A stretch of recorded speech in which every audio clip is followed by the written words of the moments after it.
are a reality-warping, fact-changing, all-seeing mage capable of anything at level 1. Well, okay, that might be a little bit of an exaggeration, but if you've ever been curious about playing a game where everybody is a spell-casting wizard, warlock, sorcerer, or witch, I mean, it is Spooktober after all, then this is everything you need to know for your Session 0 with Mage the Awakening 2nd Edition. After going over all the other Chronicles of Darkness creatures with vampires, werewolves, and beast, I want to introduce you guys to the more human and yet perhaps most supernatural of all the creatures or playbooks of Chronicles of Darkness. If it seems that I'm a little bit biased, it's because Mage is probably one of my favorite systems and settings I've ever played. Just the sheer creativity of it for both players and storytellers, you have a lot of openness for how to approach challenges and what kind of challenges you can give your players. In Mage, you play as a mortal, a human who has awakened, capital A, to the simple but important fact: the world around you is a lie. It's a world of rules and restrictions that keep humanity blind and ignorant of the beauty of the truth of magic. But while you can see this supernal magical world, the real world, and even its magical inhabitants, you cannot touch it. But you can call upon those truths and draw it in to reshape the fallen world around you. This sounds kind of like the Matrix, a little bit. But there are those who like things the way it is. They like the status quo. It keeps mortals vulnerable to their plans and machinations. If all of humanity awakened and was aware of the truth and had access to this same magical power, then they could free themselves and destroy the lie. But one cannot be told of the lie. They must awaken to it themselves. As with all of the Chronicles of Darkness books, Mage takes place in an alternate reality that's just like our own modern world, full of horror and mystery. But it actually travels out beyond our normal mortal world, which they call the fallen world, and spreads out into other realms of reality or supernatural environments of perhaps an individual subconscious. They can summon supernal beings from beyond the lie, from the truth, and consult with them, things of demons and angels and fae, or they'll go investigate supernatural mysteries. As a mage, you are awakened and have access to all this magic, but then there are the sleepers, people who have not awakened, and these are just your average run-of-the-day mortals. They're not bad guys, but just because they don't know, they weaken your magic. Having them around when you cast certain magics provokes paradox, which is the influence of the abyss, which tweaks your spells and nudges them away and adjusts them so that things don't happen quite right. Now, if you do happen to provoke paradox with a spell, it's okay. It doesn't necessarily go rampant in the world around you. You can just bring it in upon yourself and, have a cool, Stranger Things 11 nosebleed or wounds that stretch across you and inflict wounds upon yourself rather than letting it damage other mortals nearby or make your spell go awry. Mage the Awakening is all about the classic story of almost all spellcasters digging for secret knowledge, gaining power, and then either, live long enough to see yourself become the villain or die a hero. Well, in this case, it's more of you become a dungeon-building madman and go absolutely insane with power, or you become an enlightened and benevolent archmage with plans and your own machinations to help bring up humanity. Maybe a little of both. As part of a cabal of mages, you guys are part Scooby-Doo gang, part Indiana Jones, and part Sorcerer's Apprentice. You'll investigate occult happenings and investigate to see, is this something just part of the fallen world, or is there some real magic, something supernal involved? Perhaps you'll recover ancient artifacts, some as far back as the Atlantean times, when mages ruled the world and before the lie was forced upon mortals by the exarchs. And of course, doing all of this, you will learn more truth about the fallen world, about the supernal, and grow in power, bending reality more and more at your whim. The need for knowledge and more power becomes an addiction as a mage. It's an actual game mechanic called obsession. And this pushes you onward to the next mystery, the next challenge, the next thing you must discover. And, it kind of threatens to make you kind of ignore the little people around you. I mentioned it just briefly there, but the world kind of falls into four categories. You have sleepers, who are people who are completely unaware of the supernatural and magic around them, and they provoke paradox and make your spells go funky. You have sleepwalkers, who are people who aren't themselves mages, but have an awareness, and this is not something that you can just teach them, though they may become a sleepwalker if you put stuff in front of them. But for whatever reason, they get along with mages and magic. They can't cast magic themselves, but they can participate in rituals, help out. They're kind of like ghouls for a vampire, just not quite as weird. You have mages themselves, which fall under a number of different categories, but we'll get to that. And then you have spirits and other supernatural creatures like our friends the vampires and the werewolves, stuff like that, who don't necessarily inflict paradox, but they're not pure mortals, so they're just kind of this other category. The only ones that really cause a problem are the normal mortals, sleepers, but it's not like there's like 8 billion of them now. No big deal. Because sleepers cause this paradox, it basically is a dice pool that builds up, and depending on what spells you're casting, it can have a range of effects, from minor little things like the spell picks an additional target, or it lasts longer or lasts shorter, adjusts the range of a spell, things like that, all the way up to summoning up abyssal entities, which are like the really, really bad things that you don't want to have running around in the mortal world, and you just summoned one by accident. It takes a lot of effort to screw up that badly, but you can totally do it. And there are bad guys who will actively try to do it. But paradox is actually only inflicted when sleepers come across an obvious casting of magic. So, if it's a subtle thing, if you're quiet about it, you can sometimes manage to cast spells where others won't notice, and you can kind of get around things. So, this gets into that whole wizards are subtle but quick to anger. If you keep it on the subtle side, you can actually get around casting in, public places. You decide to magically deteriorate a lock that you're supposed to be lock picking, and just make it kind of dissolve and rusted, and oh, hey, look, it just broke open. I didn't even have to pick it. Nobody noticed. You're probably going to be okay.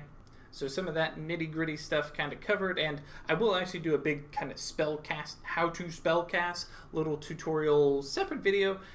It can be a multi-step process, so I'll make a little reference video, and I'll hopefully link it right here, or maybe right here, and hopefully that'll be a handy reference for you, just to kind of help you understand the process. It's all in the book. There's a quick casting guide, but it's like 4 pages, so maybe I can make it a little bit simpler and easier for you to understand. With all that covered, let's talk about actually creating a mage. First, you will pick a path. This is the path to enlightenment that you discovered when you awakened. You awoke. The process of awakening is a pretty traumatic experience, and depending on the mage, it happens in different ways. For some people, it's a kind of astral, out-of-body experience where the world around you dissolves and everything becomes these different symbols, and you start to see what things really, really are, and then you see the supernal realm, and every path is tied to a different realm that reflects a couple different types of magic. We'll talk about those later. And they basically reach out, they find this tower, and they kind of make their mark upon that tower, etching and making a connection with their soul, and all of a sudden they're back in the mortal world and changed forever. Other people don't have quite the same out-of-body experience and instead just see the world around them with a new lens for a couple hours, and they might kind of wander around mad and absolutely kind of insane, at least to everybody else, while they're understanding, oh, this world. However it happens to them, they've awoken, they've changed, and that path and those symbols that they saw guide them to their proficiencies in magic. First up, you have the Acanthus, nicknamed the Witches or Enchanters. These are masters of fate and time and not so great at forces that push the world around, and they're tied to the realm of Arcadia and kind of associated with the fair folk. These guys are tricksters, bargain makers, and givers of blessings and hexes and manipulators of destiny. The Acanthus moves in slow and subtle ways, manipulating coincidence and happenstance to make sure things happen just so. Things happen right on time, or you're destined coincidentally to bump into that old friend to give you the right nudge. Next, you have the Mastigos, the Warlock or Psychonaut. Love that game. She's the queen of mind and space, unconcerned with mere matter, and tied to the realm of pandemonium and, demons. When she looks into the supernal, the truth beyond existence, she realizes that all this idea of feet and inches, meters and centimeters, distance, space, it doesn't really matter like that. All that matters is the connections and how closely you're connected to things around you. Things, people, that's what really decides the distance between people. And she manipulates these connections. Specifically, she's the one who calls upon scrying spells or casting a spell down upon you remotely by using a lock of your hair or something like that. And of course, she's delving into the mind of those around her, even drawing up things that are called Goetia, demons, that are basically spirit creatures of thought and concepts, human thoughts and ideas. So yes, she could summon up the spirit of teenage angst and ask it to help her out on a job or mission or something. Then you have the Moros, everybody's favorite necromancers and alchemists. He is the ruler of death and matter, not so great with the spirits of things, and is connected to the realm of Stygia. Specifically, he's concerned greatly with the transition of things, life to death, one stage of matter to another, solid to liquid to gas, or, changing one element into another. The Moros is the master and manipulator of changing. And yes, he can make zombies and turn lead into gold.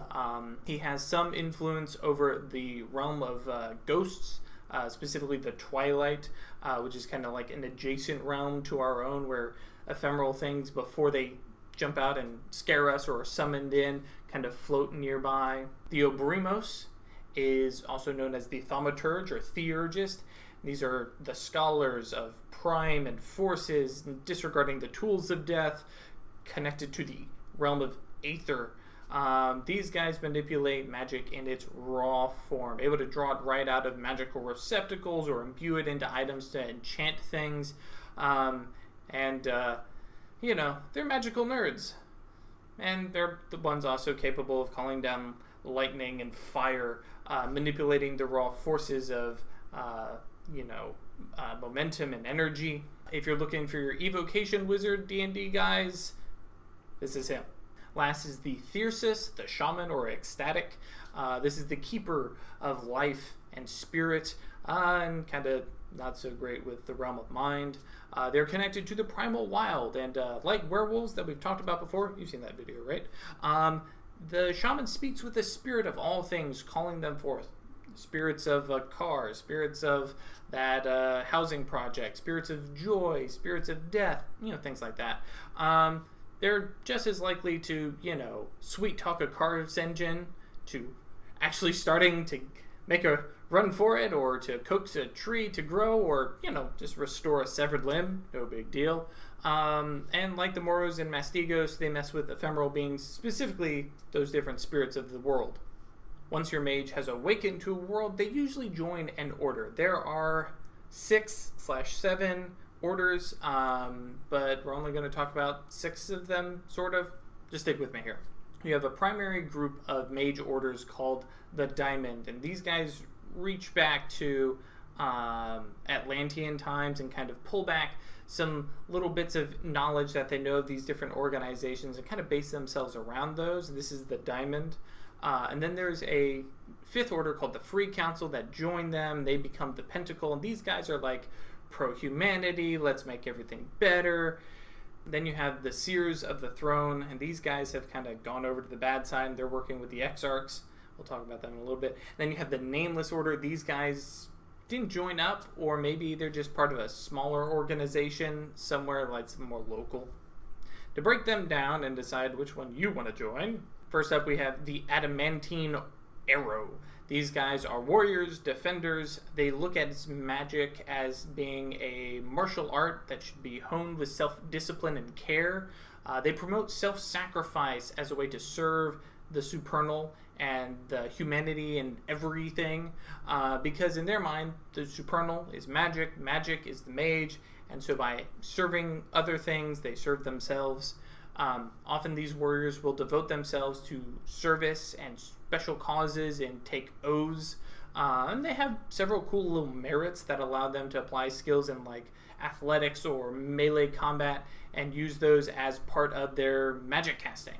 And they use martial items, so a sword, a gun even perhaps, as magical symbols of conflict. The Guardians of the Vale are watchers, spies, assassins. The Guardians keep watch over both sleepers and awakened, watching for their discovery of knowledge. And they basically create cults and conspiracies that will distract those of objectionable qualities from really discovering the truth of the world, keeping them from actually awakening. And they often find the newly awakened first and kind of go through and it's like, well, are you going to be useful to us? No. Okay, well, here, let's introduce you to our friends after we're sure that, we don't want you. All of this, though, is in pursuit of perfection, forcing other mages to struggle against their sins and misuse of magic to make themselves better. By all awakened pursuing this kind of enlightenment, the Guardians believe that a Hieromagus will arrive to save everyone. Of course, the other orders are like, Hieromagus what?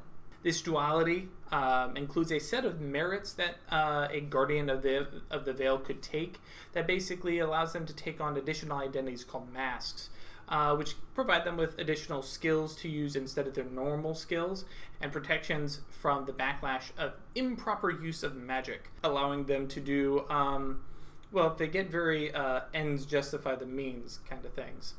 And they'll use cloaks, masks, veils to kind of represent, magically at least, symbols of things that are hidden or revealed. Next you have the Mysterium. These guys are librarians and tomb raiders and priests. Sort of. The Mysterium revere magic as a living force and believe that sorcerous knowledge tries to hide itself amidst the fallen world to avoid being collected. And as such, the Mysterium studies magic just as much as it collects it. By collecting knowledge and storing it in their networks of libraries, magical libraries called Athenaea, they keep knowledge away from sleepers who might lead it to being corrupted or lost and the true value of it kind of disfigured. This controlled sharing of knowledge allows these mages specifically to travel to other regions and still have some level of status with other mages who've never met them before. Usually kind of they got some secret gestures or code words or special symbols they use to kind of interact with other Mysterium members so everybody knows who's on the up and of what rank and what do they really know. There are actually even merits that allow the Mysterium mage to work really well with other groups of Mysterium mages through their concept of living magic, which is like called a regor. And they use books and writing or language just in general as magical symbols of knowledge and communication. Next up we have the Silver Ladder. These guys are leaders and shepherds of awakened and sleepers both.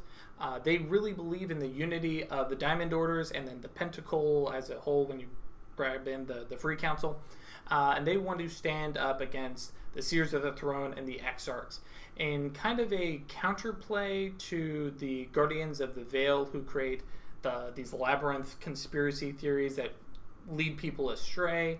The Silver Ladder creates mystery cults that encourage sleepers towards enlightenment, kind of push back the efforts of the sleepers, introducing these kind of magical ideas to sleepers to see if they can help them awaken. They mediate conflicts and are actually the order responsible of creating the Diamond Order's legal system called the Lex Magica. They believe that all humanity should actually be welcomed into this perfected world of magic, but until the Exarchs are kind of destroyed and deposed, we'll just lead the sleepers and guide them from their own destruction. They use signs of authority, a sheriff's badge, as magical symbols of status or persuasion. Yeah, they're magic cops. Those four are the Diamond Order, kind of Atlantean guys, and then the last member of the Pentacle, which is the 5, let's say, good orders, is the Free Council. These guys are a hodgepodge of groups, all kind of tied together around one major idea. Sleeper culture is actually really cool and should be preserved. This could be, freedom of democracies or ancient traditions or the gift of modern technology or classic art. All this stuff, the Free Council thinks human culture itself is magical. Rather than striving to work to bring individuals to enlightenment, they work in broader strokes, sparking revolutions to create sweeping change, promoting everything. They advocate open war even against the Seers, but they usually know that probably doesn't always work out. Their leadership is even amorphous and kind of shifting based on what's the current issue at hand, bringing in more experienced mages or experts in particular subjects to kind of take temporary leadership until the crisis passes, and then everybody just yell at each other again until, They actually are able to use complex mechanisms and systems to reflect their order magically, giving them kind of a broad range of magical tools as opposed to the other guys. They even can take a merit that allows them to use an aspect of sleeper culture as a magical tool for spellcasting, so long as the spellcasting isn't too obvious. So you could totally use, computer networking or social media or baseball. As I mentioned, kind of allied with the Pentacle are the Nameless Orders. These are different groups that might not necessarily believe the same things, but are generally speaking pro-humanity. They're at least not actively out to screw humanity over. However, there is the Seers of the Throne. And in their mind, the Exarchs have won already. They've created the fallen world. They've created this lie. They've put blinders over all humanity. So why fight? It's better to, rule in hell than serve in heaven, right? And, based on what you're saying, we're already in hell. The Seers are organized into ministries that serve different exarchs. So, you have the Hegemony that serve the Exarch Unity, who is the Exarch of control through nationalism. And then you have the Panopticon, who serve I, who is the Exarch of control through surveillance. The Paternoster serves the Father, who's the Exarch of control through faith or religion. And then you have the Praetorian, who serve the General, who is the Exarch of control through violence. These greater ministries kind of boss around lesser ministries with other exarchs and then break down into different areas of control, every one of them working their own little plans and furthering control over humanity, shaping their decisions and forcing humanity into further subjugation. They're assholes. So spellcasting can be a complex thing, and there are certain types of spells that are provided. You have rotes, which are things that you have learned by rote. You've a certain path. These are things that you can't really mess with them too much, but when you do cast them, you cast them like a master. So giving you extra options for making them more powerful or to last longer. Then you have praxes, which are spells that are really, they're your signature spell. You're really good at casting them. Primarily, you can get a exceptional success much, much easier with just 3 successes instead of 5.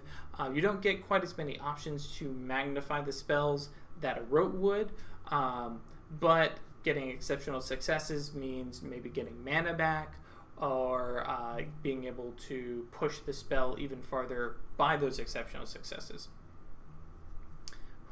All those spells are actually legitimately up for you to kind of determine and decide yourself. And this is where Mage gets really interesting and kind of complex.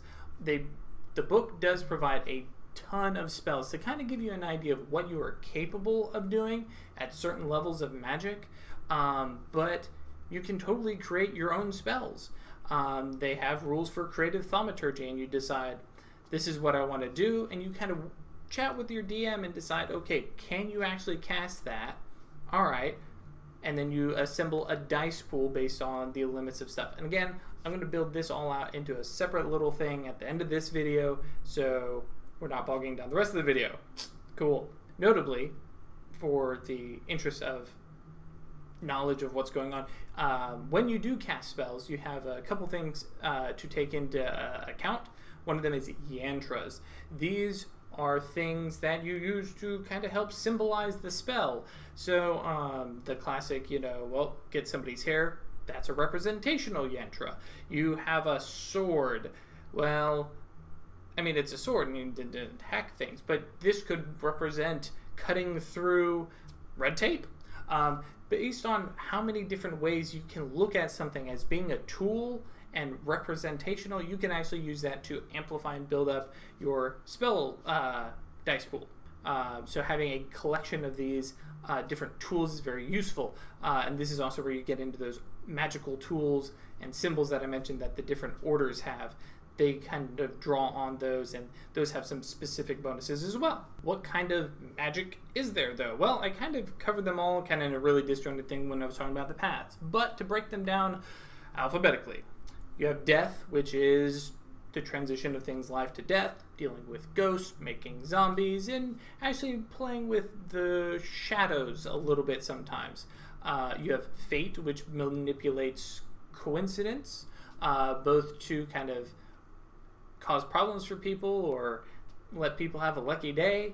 You have forces, which is literally the elemental forces of the world: fire, lightning, wind, gravity. You have life, which probably needs no explanation, but growing things, healing things, finding people. You have matter, which is literally dealing with objects and things, changing their shape. You can turn something such that it is liquid, or maybe just soft enough that you can mold. No, you still have to deal with some things like, well, I've got rock, I'm going to turn it liquid. That's okay. I have lava, and I'm going to manipulate that. Lava is still hot. That's a forces thing. And you have prime, skipped one. You have mind, which is literally seeing into people's minds, calling up thoughts, actions, the mind stuff. You have prime, which is a big core one for drawing up magic and manipulating it on a very base level. Lots of imbuing and enchanting and making wards. And you have space, which is a particular one of note because it does allow you to do things beyond your sensory range, and you can basically use this to draw on connections. And basically, well, you have to have a strong connection to cast things, and so this lets you manipulate those connections, and also make you walk faster or have perfect three. There's actually a legitimate spell that basically gives you a third-person view of everything around you, just drawn out. No such thing as blocking line of sight. Then you have spirit, which is literally manipulating and interacting with spirits around you. And one thing I want to bring up here is fate lets you, curse things. Well, spirit does too. Just instead of making chance go wrong, you talk to the spirits of a creature or of a thing, and we send little gremlins to go mess with things, and so it doesn't quite work right. And then you have time, which is manipulation of time, slowing things down, speeding things up. And then you can do lots of stuff by combining these things. So let's say we're going to take space. we're going to take a little bit of time and literally carve out a section of the world and go zoop and make it move at double speed, half speed. Let's take life and mind and maybe a little bit of forces and let's go Frankenstein and create something.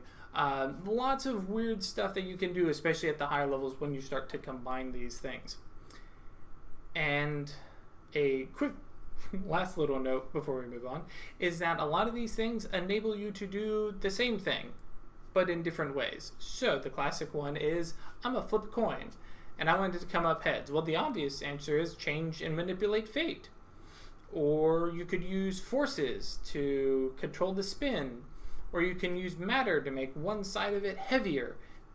3 different ways, just off the top of my head, to manipulate how the coin flips through the air. None of them is a right way, and this is where the creativity of how can you do things really kind of shows in Mage the Awakening.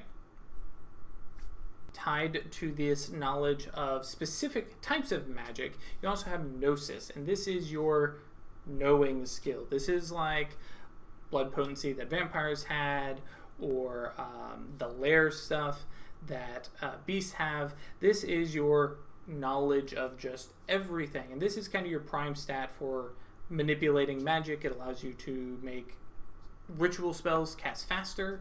They allow your stats to go beyond the normal human peak of 5, different stuff like that.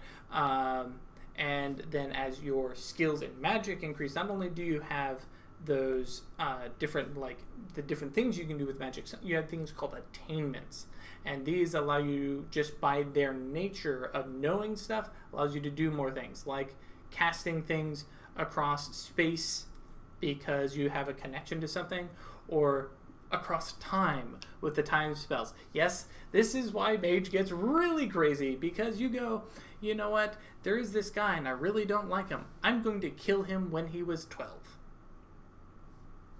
And you can do it. Take some time. So, and this is also where you get into some fun ethical questions of why don't we go kill Hitler? So yeah, you have a lot of different stuff that you can mess with. Alternate timelines, alternate dimensions. Have fun with it. Some of these attainments allow you to do really crazy stuff.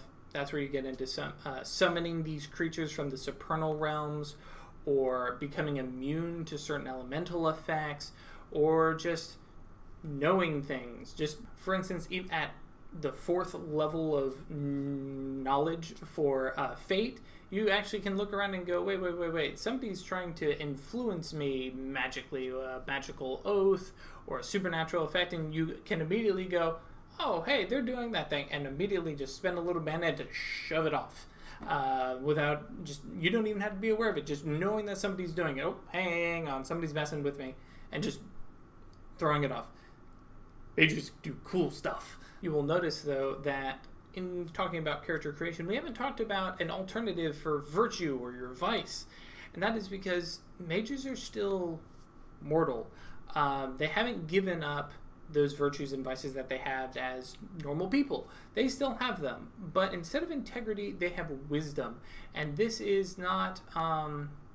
this kind of values things differently than integrity. Integrity is how stable your mind is in dealing with things.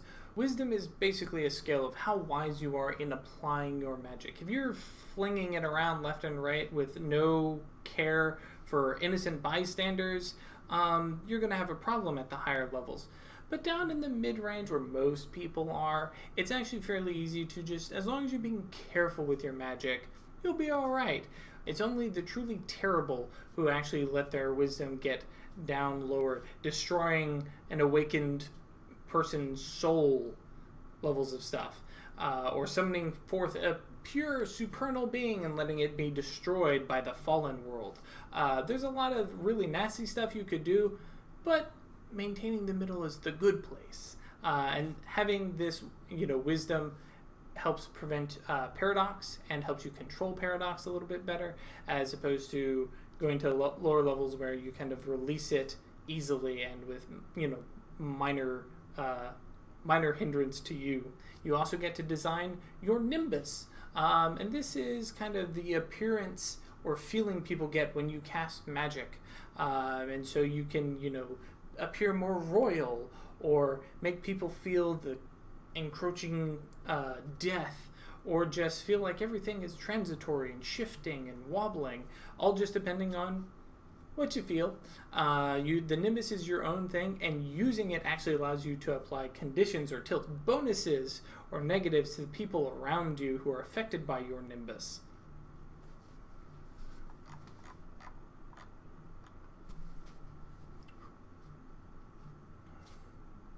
You also have a magical signature, which you don't quite describe, but I feel that it's worth noting, that basically gets left on spells in place, or from.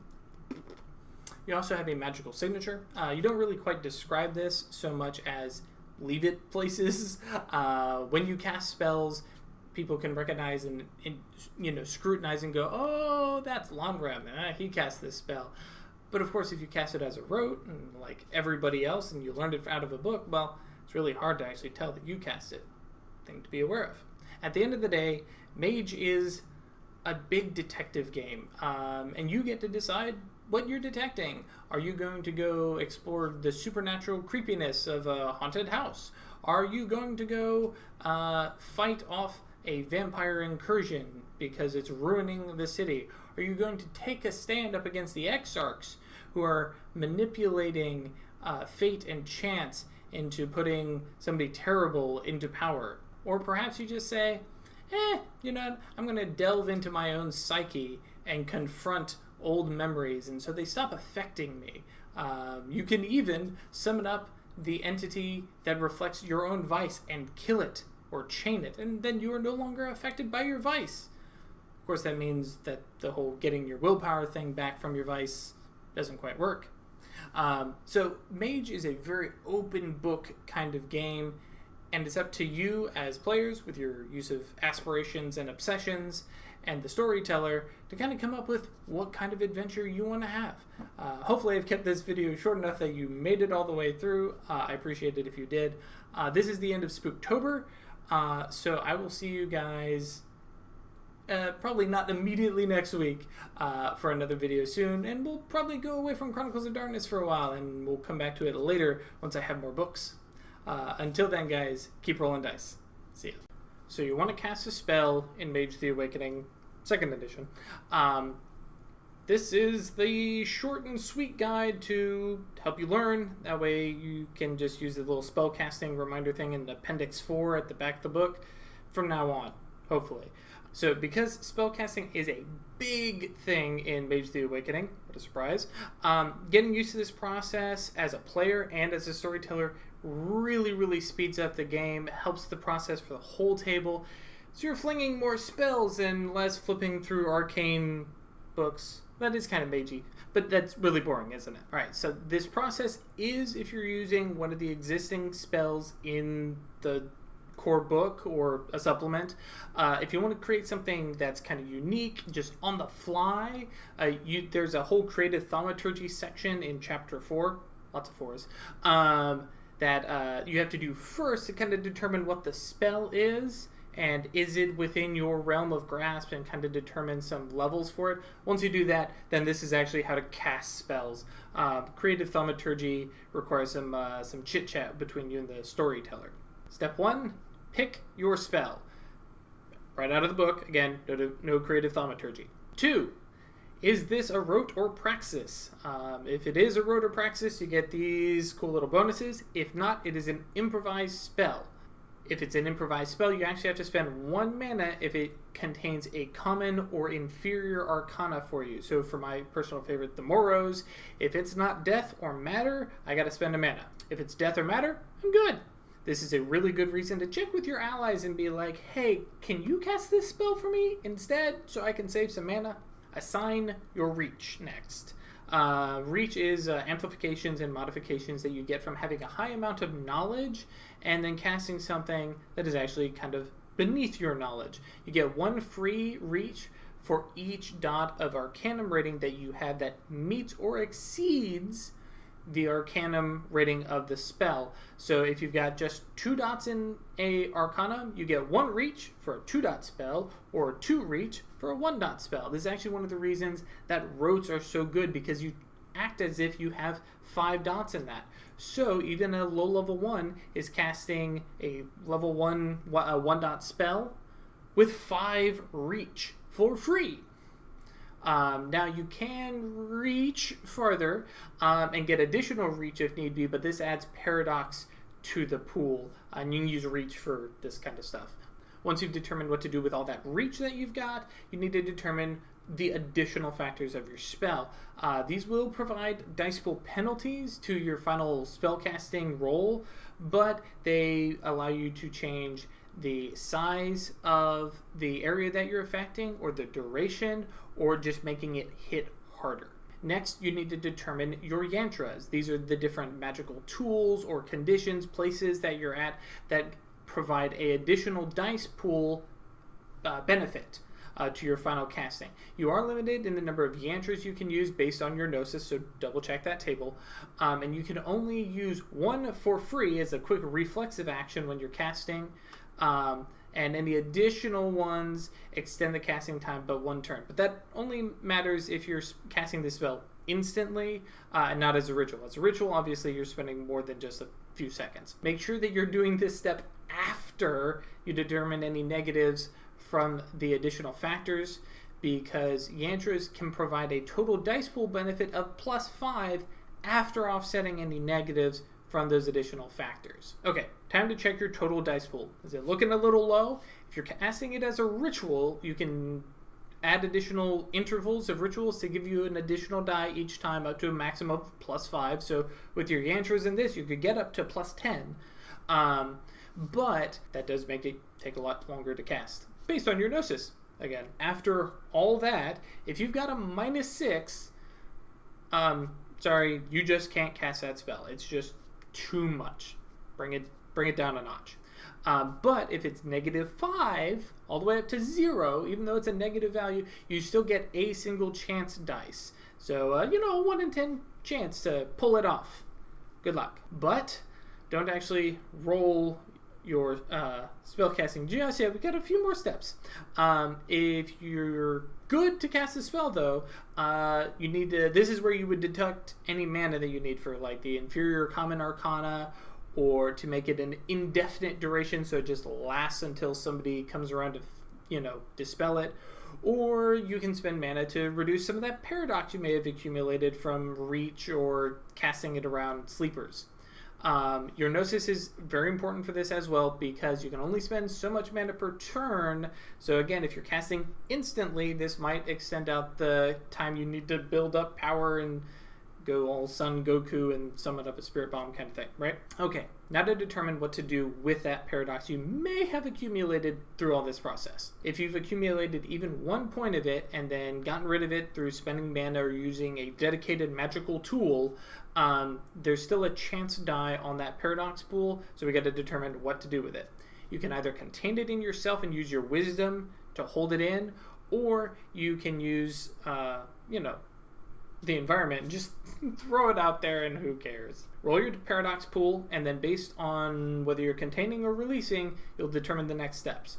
If you're containing the paradox within yourself, roll your wisdom pool. Each wisdom success removes a paradox success, but you take 1 bashing damage that is resistant, and you kind of just have to cure it over time naturally. Can't use magic on it and that kind of stuff. If there are any successes left over after rolling your wisdom pool, the storyteller will apply a paradox condition to your character, but that's it. However, if you're releasing paradox, every success that the paradox pool shows up, the storyteller gets 1 free reach to basically mess with your spell in numerous different ways, and I'll just leave that to the storyteller to look up. But it also provides a penalty to your spellcasting roll, which is coming up next. So if you're already at -5 and then decide, here's some paradox, and now you're -6, you're going to inflict the paradox and nothing's going to happen. But by releasing paradox, you don't actually get any paradox conditions on yourself just off the bat. But you will if you dramatically fail the spell. With all the paradox done, or hey, maybe you were a good mage and didn't get any paradox to begin with, roll your spellcasting dice. All you need is a single success for the entire spell to happen exactly as you described it, with the amount of damage, the duration, the size, the scale, all that. 1 success is all you need. So having a dice pool of even 5 or 6 is actually pretty healthy. If you get an exceptional success, 5 successes normally, or 3 with a praxis, then you get a step up in the primary spell factor, so it can, hit harder or last longer. You can provide a condition to you or the target that provides arcane beats or arcana beats that gives you arcana XP. You might get a refund on all the mana you spent, and then an additional refund. So this is a very, very good reason to use mana to give yourself a bigger dice pool, because maybe you'll get all that mana back and then some more. Or you can use that exceptional success to remove the withstanding that a target has. So rather than having to push through their stamina or their composure or something like that, you just ignore it completely, and that spell takes effect at maximum force. So with all that, have fun storming the castle.